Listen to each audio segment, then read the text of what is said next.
원장님, 근데 어깨 질환이 이렇게 발생을 했어. 그러면은 어떤 치료를 좀 받을 수 있을까요?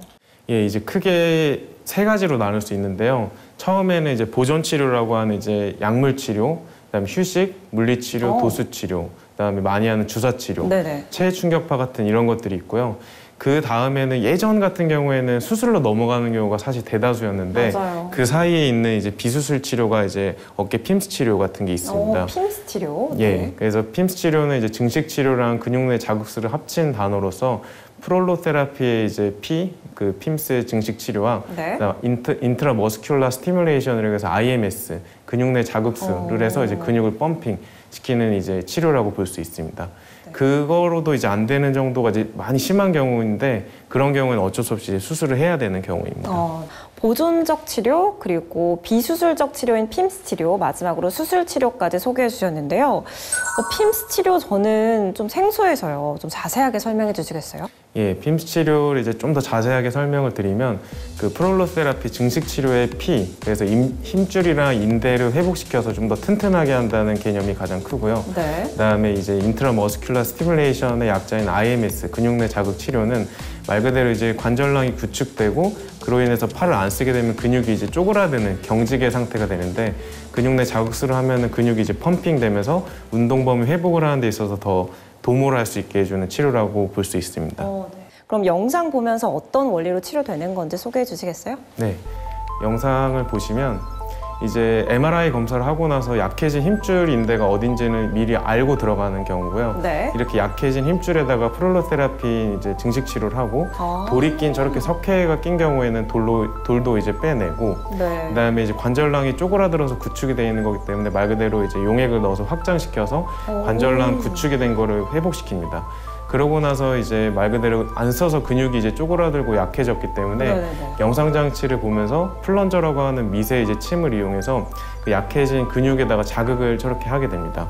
그러면 이제 자극을 하게 되면 이제 말 그대로 근육이 펌핑이 되고 앞서 했던 치료인 관절낭 구축도 회복을 해놨기 때문에 관절 가동 범위가 조금밖에 안 됐던 게 이제 쭉 올라가면서 회복이 된다고 볼 수 있습니다.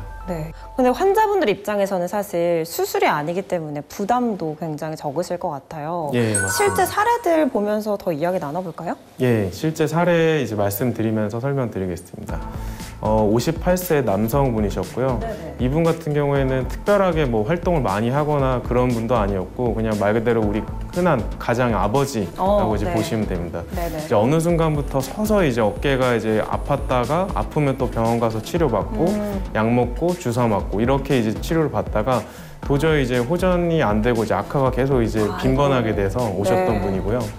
이제 아래에서처럼 이제 MRI를 치료 전에 보시면은 힘줄이 이제 약해져서 하얗게 보이는 것들이 이제 힘줄이 약간 해졌다고 이제 보이는 것이고요. 그러고 나서 이제 아까 말씀드렸던 핌스 치료를 하고 나서 저 약해진 힘줄이 이제 좀 탄탄하게 좀 유지가 되면서 탄탄하고 약간 더 이렇게 질겨지게 되는 걸 이제 볼 수 있고요. 그 다음에 치료 전과 후를 비교했을 때 가장 큰 특징이 관절낭이나 이런 운동 범위가 회복이 된 것들을 이제 확인할 수 있습니다. 시원하게 손을 들고 계시네요. 맞습니다. 다음 사례도 볼까요? 다음 사례는 이제 여성분이시고요. 53세 여성분이셨습니다. 이 환자분 같은 경우에 좀 특이했던 거는 이제 그 당뇨병이 있었고 그다음에 갑상선에 이제 결절이 있었던 분이시고요. 이제 관절낭이 구축이 되는 경우가 요새는 이제 내분비 질환인 당뇨나 갑상선 질환 혹은 그 밖에 또 이제 내분비 질환이 있는 경우에서 저렇게 관절 가동 범위가 안 나오는 경우가 상당히 많거든요. 그래서 이분도 마찬가지로 이제 MRI를 찍었고 치료 전 MRI에서는 이제 하얗게 보이는 것들이 이제 약간 해지면서 약해진 힘줄 부분이었고 이제 핌스 치료를 하고 나서 두꺼워지고 더 까매진 부분이 이제 더 크게 확장되면서 이제 관절 가동 범위도 이제 해결된 그 환자분 사례라고 볼 수 있습니다. 뒤로 많이 올라가시네요, 이제. 맞습니다. 이분도 이제 58세 남성분이셨고 이분은 제가 좀 기억나는 게 이제 워낙 활동량도 많으셨던 분이고 택시 운전기사셨거든요. 그러셨구나. 이제 항상 이제 아침에 일어나서 저녁 늦게 퇴근하고 이렇게 교대하면서 일을 하셨던 분인데 이분은 이제 잘 생활을 해 오시다가 어느 날 이제 그 뒤에 탔던 이제 승객분이 이제 핸드폰 떨어뜨려서 그거 죽는다고 이렇게 뒤로 딱 뻗었는데 그때부터 이제 아프기 시작해서 이제 계속 그 각도가 안 나오고 그 이후부터는 이제 안전벨트를 매는 자세 이렇게 하려고 해도 이제 안 되니까 너무 아파서 이제 오셨던 분이십니다. 치료 전에 MRI에서 보면은 관절낭이 저렇게 빨갛게 이제 구축이 돼가지고 쪼그라든 상태로 이제 보이고요. 네네. 다행히 그래도 힘줄 인대가 파열되진 않아서 이분 같은 경우에도 핌스 치료로 저 관절낭 구축을 확 열어서 네. 회복을 다 시켜놓고 치료 후에는 이제 이렇게 관절 가동 범위가 잘 나온 걸 확인할 수 있었습니다. 예, 이분 54세 여성분이셨고 또 50대시네요. 이분도 좀 특징적이었던 거는 호텔 메이드 직업이신 분이셨는데 네. 워낙 이제 많이 네. 이불을 피는 자세를 하고 무거운 것도 들고 무거운 것도 이러시잖아요. 많이 들고 이러셨던 네. 분이라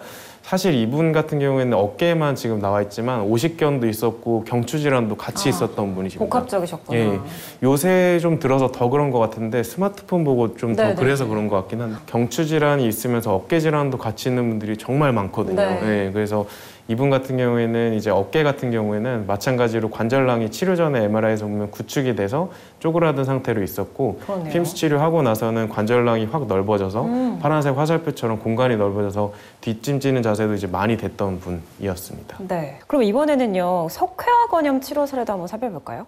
예, 석회성 건염도 핌스 치료로 할 수 있는데요. 네. 이제 62세 여성분이셨고 네. 이분은 이제 다른 병원에서 사실 엑스레이만 가지고 이미 석회가 저렇게 이제 지붕뼈라고 하는 뼈 사이 아래로 동그랗게 분필가루가 낀 것처럼 이제 큰 상태로 있었던 분이시고 저 위에 있는 뼈가 지붕뼈고 그 밑에 있는 게 석회라고 생각하면 되나요? 예, 맞습니다. 네. 그래서 저게 이제 인대에 이제 껴서 석회성 건염이라고 얘기를 하고 네. 사실 체해 충격파나 이런 거를 이미 다른 병원에서 많이 하시고 네. 그랬는데 호전이 이제 계속 안 되니까 네. 이제 저희 병원까지 왔던 분이셨고 이제 핌스 치료로 말 그대로 석회성 건염도 다 깨부시고 그런 다음에는 이제 관절 가동 범위도 이제 오른쪽 사진처럼 많이 확보가 됐고 엑스레이 상에서도 석회가 많이 제거가 된 게 확인을 할 수 있었습니다. 네. 저렇게 완전히 제거가 된 건 아니어도 가동 범위가 확실히 많이 늘어나네요. 예, 맞습니다. 이게 사실 석회가 어디 끼느냐에 따라서 조금 이제 그 증상 발현이 더 심하게 나타날 수도 있고 어떤 분은 좀 덜할 수도 있는데 네네. 크기가 중요한 게 아니고 사실 이 힘을 쓰는 회전근개 인대에서 어디 부분에 꼈냐가 사실 되게 중요합니다. 그렇구나. 예. 그 위치가 중요한 거군요. 예, 맞습니다. 아, 네, 알겠습니다. 다음 사례도 보겠습니다.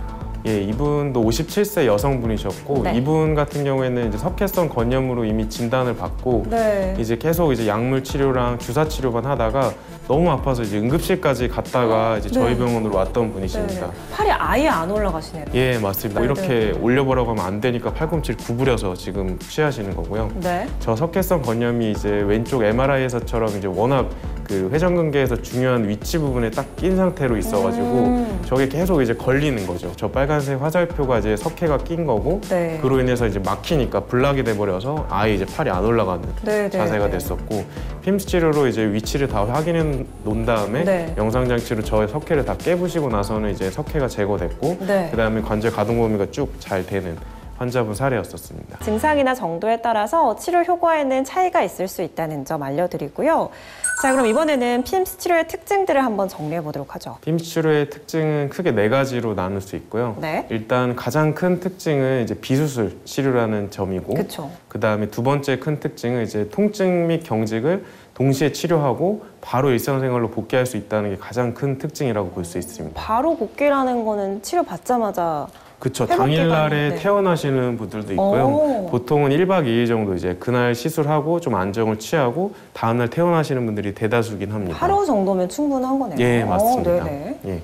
그리고 이제 초음파랑 영상 유도 장치를 보면서 정확하고 안전하게 딱 그 부분만 이제 자극을 해서 이제 해결해 놓기 때문에 네. 어떻게 보면 좀 덜 위험하다고 볼 수 있습니다. 수술보다는. 그러네요. 네. 부담이 적겠네요. 예, 맞습니다. 그다음에 마지막으로 이제 수면 유도하고 부분 마취로 해서 당일 치료, 당일 기가 혹은 다음 날 이렇게 퇴원을 할 수 있는 게 큰 특징이라고 볼 수 있습니다. 특징들까지 한번 살펴봤고요. 그럼 다시 한번 어떤 원리로 치료가 진행이 되는지 영상을 통해서 들어보겠습니다. 이제 환자분은 모로 누운 자세로 이제 주무시고 있으시면 되고요. MRI로 미리 찍어놓은 데서 어떤 부분이 힘줄이 약해졌는지 알기 때문에 저렇게 용액을 넣어서 힘줄을 강화시키고 석회가 꼈으면 석회도 제거를 할 수 있고요. 말 그대로 관절낭이 구축이 돼서 이제 관절 가동 범위가 안 나오는 거기 때문에 관절낭을 이제 넓게 회복시키고 그다음에 약해진 근육을 이제 미리 체크를 해놓은 다음에 플런저라고 하는 이제 미세 바늘 장치로 영상 유도 장치를 통해서 정확하고 안전하게 네. 딱 그 부분의 근육을 자극을 딱 해놓으면 근육이 이제 커지면서 펌핑이 되게 됩니다. 저렇게 이제 근육이 펌핑 되고 난 다음에는 관절 가동 범위가 안 됐던 것까지 앞서 두 가지 치료가 합쳐져서 이제 관절 가동 범위까지 이제 확보가 딱 되면서 치료가 마무리되겠습니다. 네, 알겠습니다.